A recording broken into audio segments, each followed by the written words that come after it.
सुनाते थे। हमारे माँ के मामा जी हमारे घर में आते हमें कहानियाँ सुनाते थे, बड़ी अच्छी कहानी होती। और जी नहीं बोलते तो वो कहानी बंद कर देती, जी जरूर बोल था, सुना नहीं था। तो बच्चों के प्रति उसमें बहुत ज़्यादा प्रेम भी था। और मैं भी आज जब मैं कहीं प्रिंसिपल रहा था तो मेरा ये रहता कि बच्चों को चाहे कुछ भी करें डांटो मत उन्हें बस। मैं बिल्कुल बच्चों के प्रति बहुत ज़्यादा संवेदनशील हूँ, बहुत ज़्यादा। मैं जब बाजार में जाता हूँ, मैं अपनी बात बता रहा हूँ आपसे, कई बच्चे जब बाजार में मिलते हैं, गरीब बच्चे, उनको देखता रहता हूँ, ऑब्जर्व करता रहता हूँ मैं, क्योंकि अर्थव्यवस्था अलग अलग हमारी डाइवर्सिटी यहाँ पर ना, तो तब भी हमको देखना है कि वैष्णव जन तो तेने कहिए जे पीर पर आई जाने रे, और परोपकार करे जो कोई मन अभिमान ना रहे। तो कानून अलग चीज़ है, और उस कानून को पालन करने की जो प्रतिबद्धता है, जो दिल में, दिमाग से सब काम करेंगे ना, दिल से काम करिए। कानून भी पालन और दिल से हो। डॉक्टर जब जाता है ना, डॉक्टर जब किसी को बोलता है कुछ नहीं तुम्हें, आधी बीमारी तो ठीक हो जाती है, और अगर डॉक्टर तुम्हें डरा दे,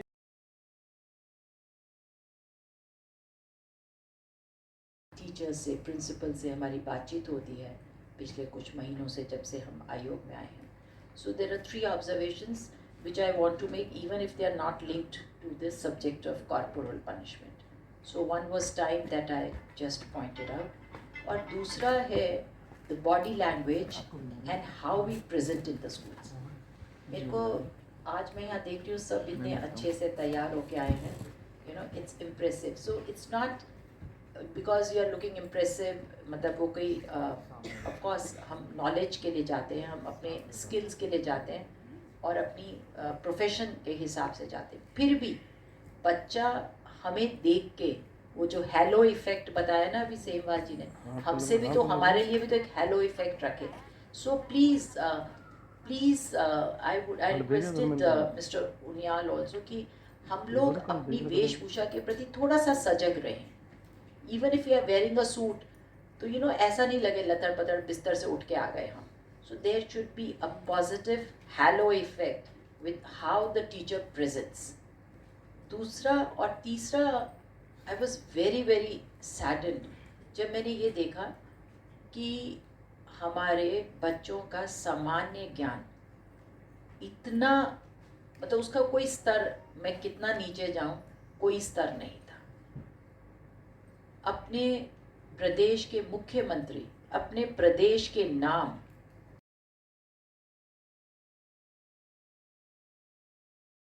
लोग यहाँ बैठे हैं. सो रिसोर्स पर्सन तक ही अपने आप को सीमित रखना चाहूँगी.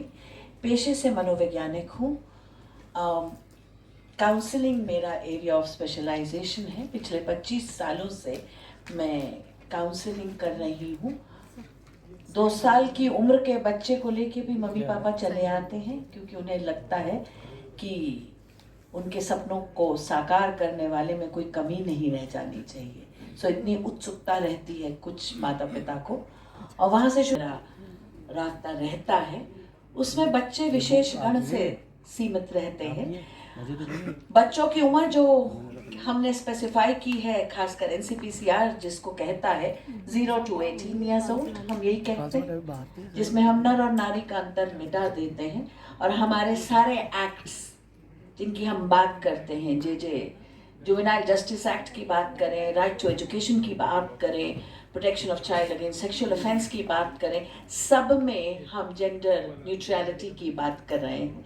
मैं यहाँ एनसीपीसीआर को रिप्रेजेंट कर रही हूँ, लेकिन मैं अभी बातचीत कर रही थी अपने कुलीग से, तो मुझे ये तय किया हमने कि मैं जो एक्ट्स हैं उनकी गाइडलाइंस पे बात नहीं करने वाली, बिकॉज बट जो इसके बाद का जो बच्चा आया हुआ है, हाँ, वो एक तो हाइपर एक्टिव ज़्यादा है, ओके, बैठता बहुत कम है क्लास में. उसको Alright. मतलब इंगेज करने के लिए 24 घंटे उसको हाँ, कुछ ना कुछ चाहिए उसको. हाँ, मतलब इतनी एनर्जेटिक वो है उसके अंदर, मतलब आप खाली समय के लिए उसे छोड़ नहीं सकते थोड़ी देर के लिए, तो वो तोड़ फोड़ मचा देता है उतनी देर में. यानी आप कुछ ना कुछ किसी तरह से उसको इंगेज रखें, तब वो होता है. तो मतलब ये इस तरह के स्वभाव में बदलाव है, ओके. है ना, जैसे अग्रेसिव जैसे हो रहे Okay. हैं, इस तरह का बदलाव. सो आप कहना चाह रही हैं कि जो अब आपकी कक्षाओं में बच्चे हैं वो टिक के बैठना नहीं चाह रहे हैं, एग्रेसिव हैं, हाइपर एक्टिव. लफ्ज तो हम नहीं इस्तेमाल करते बिकॉज वो एक डायग्नोसिस के बाद होता है, प्रॉपर असेसमेंट की जाए. सो एज टीचर्स हमें गुरेज करना होगा. जब तक कि प्रॉपर असेसमेंट नहीं हो जाती हम इस लफ्ज का इस्तेमाल नहीं करते. लेकिन जो आप कहना चाह रही है, रेस्टलेस चाइल्ड है, ओवर एक्टिव चाइल्ड है, ये कहना चाह रही हैं जी. Any other observation? Yes ma'am. They okay, are socially not connecting Okay, with others. okay. Maybe because for the entire period they were all sitting at their home with parents, and that's what they saw. And so then आपने suddenly- you mean to से कि social skills में आपने regression देखा है. Yes. Okay जी ma'am. मैं एक private school से हूँ, राजा राम मोहन रॉय एकेडमी. बट मैंने ये जाना है कि उनको इतनी नॉलेज हो गई है इस बीच में, वो इतना कुछ जान चुके हैं कि कहीं कहीं वो मुझे भी सिखा जाते हैं. तो वो मैंने जाना है क्योंकि एक्स्ट्रा एनर्जेटिक हो गए हैं, उनकी एनर्जी को चैनलाइज करना पड़ता है. ओके. और जितना ज्यादा हम क्लास में उस चीज को कहीं ना कहीं किसी न किसी रूप में निकालते हैं, तो वो जो डिस्ट्रैक्शन है उनका, हाँ. वो पॉजिटिव हो जाता है. सो मतलब engagement of the child is more. How do we engage them? कक्षा में उनका मन कैसे लगाया जाए? अगर आप Okay. उस चीज के बारे में एक्सप्लेन भी करते हैं और उनसे वो नॉलेज भी गेन करते हैं, तो दोनों चीजें चल रही हैं इसमें. Okay, okay. और वो बहुत अच्छा रिजल्ट भी देता है. हाँ, ये एक पॉइंट जरूर है कि वो जो समय था, बीच का समय जो गया, उसके बाद ये जो समय आया है, इसमें थोड़ा सा उनका जो एक स्थान पर रुकने और देर तक समझने की जो प्रक्रिया थी, उसमें थोड़ी सी बाधा होता है. ओके. इधर से कोई input? Any? Yes gentleman please. They are more comfortable in virtual world. या, They are not physically are uncomfortable. They are.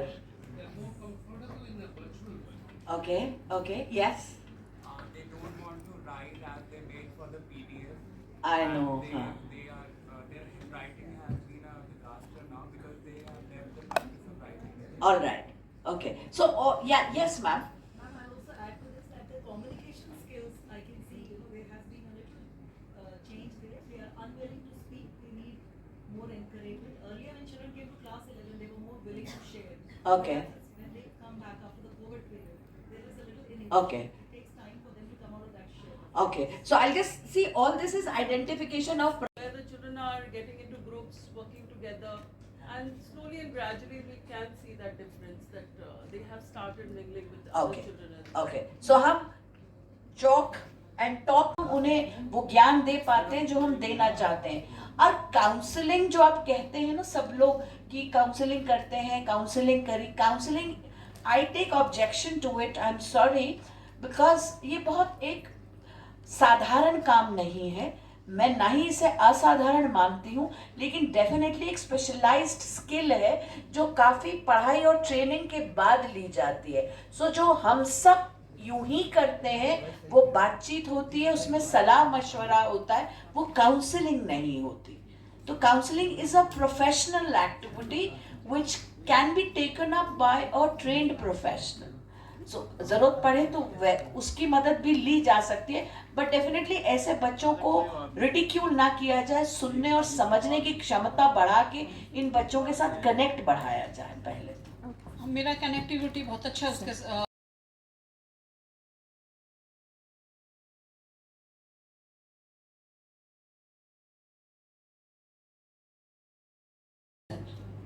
मुझे समझ में ये नहीं आ रहा, जब आप फ्रैंकली बिहेव करती हैं, बच्चे आपकी फ्रैंकनेस से अपलिफ्ट हो रहे हैं, नहीं एक्नॉलेज कर रहे हैं। वो जो मैंने आपको जो बच्चे के बारे में बताया ना मैम, वो कुछ टीचरों से मतलब मुझे छोड़ के।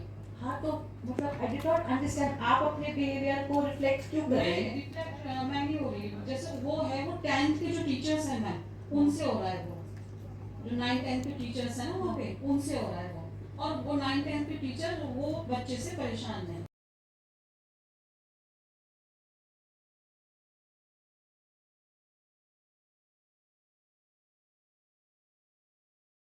नजरअंदाज किया जा रहा है, और वो समस्या ये है कि यहाँ समस्या बच्चों में नहीं है। बच्चे तो जिसे कहना चाहिए कोरी मिट्टी है, जैसे हम कर देंगे उस खाली कैसेट में जैसा रिकॉर्ड कर देंगे वो चलेगा। पर यहाँ समस्या वो उन बड़ों की है जो ना तो अपने बच्चों को समझते हैं ना हमें समझ पाते हैं। समस्या यहाँ आ जा रही है क्योंकि वो सीधे बच्चे के मुंह पर ही टीचर का इंसल्ट करते हैं।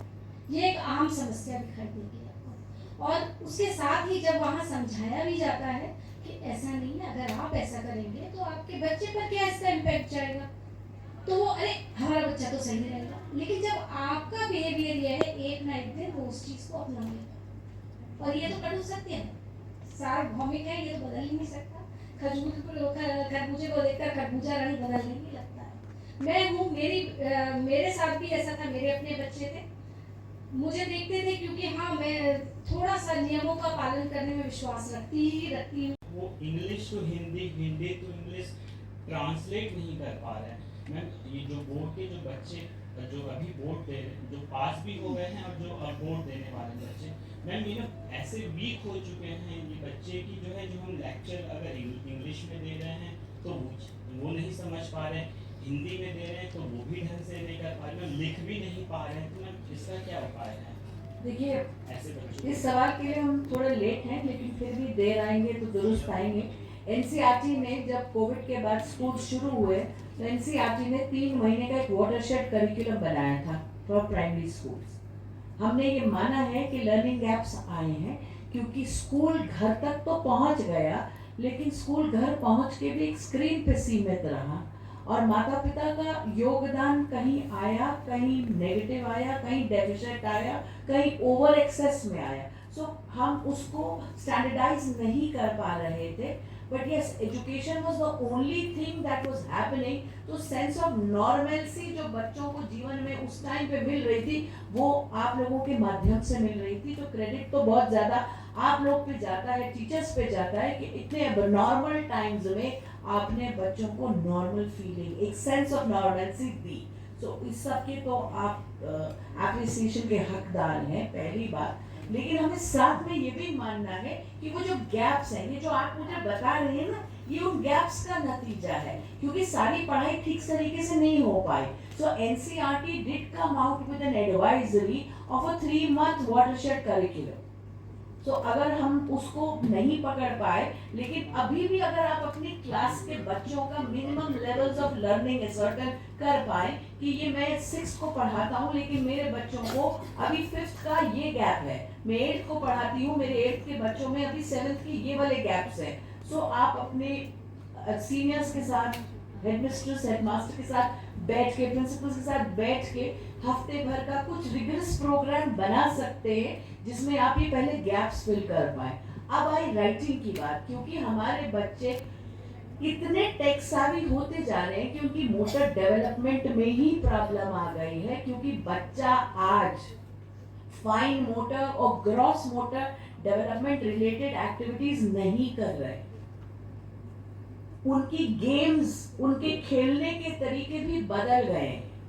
सो कहीं ना कहीं प्री प्राइमरी और प्राइमरी क्लासेस में अगर आप उनको natural playful activities, art and craft activities बढ़ा देंगे, जिसमें पेपर टेयरिंग एक्टिविटीज है, फोल्डिंग ओरिगेमी एक्टिविटीज है, कोलाज एक्टिविटीज है। वो होते थे ना कि आप उनको लाल, पीला, नीले रंग के बीड्स देते थे और उनको कहते थे इनकी सॉर्टिंग करिए, फिर आप उनको कहते थे कि एक रस्सी में 2 लाल डालो, 2 नीले डालो, 2 पीले डालो, पैटर्न मेकिंग कराते थे। ये सारी एक्टिविटीज जो थी ये प्रीकर्सर्स टू हैंड राइटिंग थी। उसके बाद आप स्ट्रोक सिखाते थे, 2 डॉट्स को स्ट्रेट जोड़ना है, 2 डॉट्स को स्लांट में जोड़ना है, इस तरह से। ये सब कुछ मिसिंग चल रहा है। और somewhere in the curriculums also जो आप लोग सबने डिजाइन किए, जिसमें आप राइटिंग पे थ्रस्ट बहुत जल्दी देने लग गए।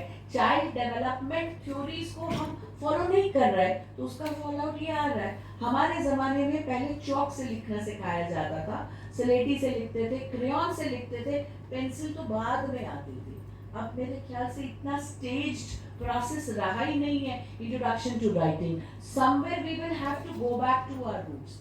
पहले बच्चे घास में खेलते थे, जब घास में खेलते थे तो उनके पैरों के सेल्स एक्टिवेटेड रहते थे, क्योंकि कहीं कंकड़ है, कहीं मोटा पत्थर है, कहीं घास है, कहीं तिनका है, वो पैरों में वो एक्वा प्रेशर का काम करता था। तो पैरों से सेंसेशन ब्रेन को सेंसिटाइज रखती थी। We are missing out on the rightful developmental milestone journey of our children. But आपके पास पूर्णता आजादी है नेशनल एजुकेशन पॉलिसी में। बेसिक पैरामीटर्स के बाद आपको पूर्णता, ये फ्रीडम मिलती है कि आप अपने स्कूल के हिसाब से अपनी कक्षा के लिए थोड़ा सा करिकुलम डिजाइन कर सकते हैं। So you will have to get down to those activities. 1 2 हम हैंड राइटिंग को जनरली इंट्रोड्यूस कैसे करते हैं?